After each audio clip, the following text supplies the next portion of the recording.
हुआ nucleosome. Nucleosome में हेटेरोक्रोमेटिन भी मिलेगा और यूक्रोमेटिन भी मिलेगा, ठीक है। Euchromatin basically true chromosome, true chromatin भी बोल सकते हैं, यू मतलब ट्रू, और हेटेरो मतलब इसमें लिमिटेड जीन एक्सप्रेशन है, ऐसा नहीं बिल्कुल ही नहीं है, लिमिटेड है, लिमिटेड का उसमें जीन एक्सप्रेशन है, बहुत कम उसमें जीन एक्सप्रेशन है।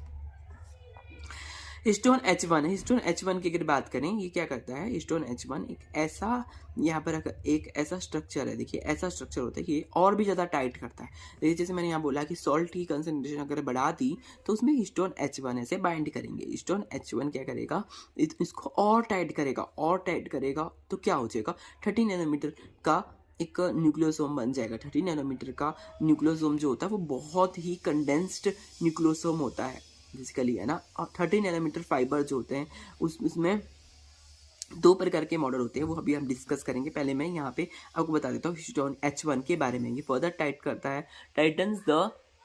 Further titans and DNA associated, tight करता है बेसिकली, है ना। ऐसे बाउंड हो जाएगा H1, और ये देखिए ये हिस्टोन है और ये न्यूक्लियोसोम, बेसिकली न्यूक्लियोसोम है, हिस्टोन है, ये बीच वाला हिस्टोन है और इसमें यहाँ पे क्रोमोसोम प्रेजेंट है। हाँ ये है हिस्टोन, ये H1 हिस्टोन ये है। तो यहाँ आकर बाउंड करेगा H1 हिस्टोन, टाइट करेगा, tightening and detected by increase population of nucleosomal DNA from micrococcal nuclear digestion. अगर हम इसका माइक्रोकोगल डीएनए, हमें कैसे पता चला कि ये टाइटन हो गया, H1 ने करा, वो हमें इसलिए पता लगा क्योंकि माइक्रोकोकल डीएनए डाइजेशन करते हैं बेसिकली, इससे हमें पता लगता है।